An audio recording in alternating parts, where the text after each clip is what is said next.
ఒక్కసారి దేశ రాజకీయాల్లోకి వెళదాం. ఇవాళ ఎన్డీఏలో తెలుగుదేశం పార్టీ ఎలాంటి రోల్ ప్లే చేయబోతోంది?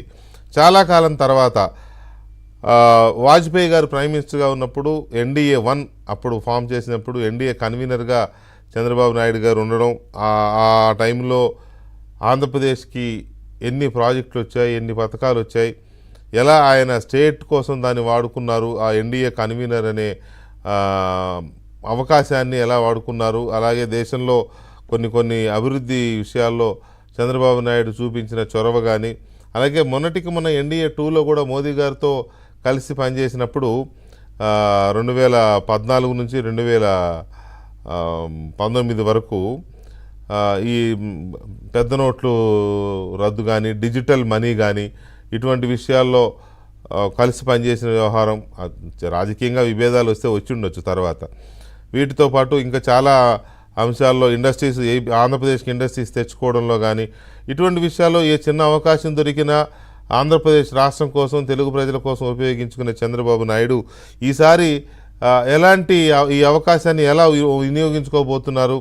ఎన్డీఏలో బీజేపీ తర్వాత అత్యధిక సీట్లు ఉన్న పార్టీ తెలుగుదేశమే, అవడానికి 16, కానీ రెండో అతిపెద్ద పార్టీ తెలుగుదేశమే.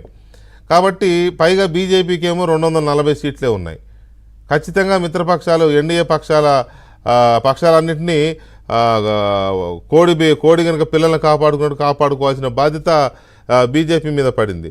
దీంతో ఆటోమేటిక్గానే ఈ పార్టీలకు ప్రాధాన్యత పెరిగింది, పర్టికులర్గా తెలుగుదేశానికి బాగా ప్రాధాన్యత పెరిగింది. దీంతో ఎన్డీఏలో తెలుగుదేశం పార్టీ, చంద్రబాబు నాయుడు పోషించే పాత్ర, అలాగే జతకట్టిన పవన్ కళ్యాణ్, జనసేన పోషించబోతున్న పాత్ర, వీళ్ళిద్దరు కలిసి ఆంధ్రప్రదేశ్కి ఎలాంటి లాభాలు తీసుకురాబోతున్నారు అనేది ఒకటైతే, కీలకమైనది అత్యంత ఇంపార్టెంట్ క్యాబినెట్.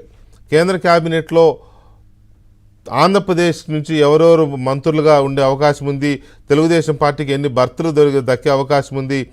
ఎప్పుడు కూడా ఉత్తర భారతదేశానికే కీలకమైన శాఖలు వెళుతూ ఉంటాయి. అది ఆర్థికం కావచ్చు, రైల్వే కావచ్చు, వాణిజ్య పనులు కావచ్చు, లేకపోతే గ్రామీణాభివృద్ధి, ఇట్లా రకరకాలుగా అటువంటి వెళ్తూ ఉంటాయి. ఎప్పుడో ఒకసారి మనకు తగులుతాయి.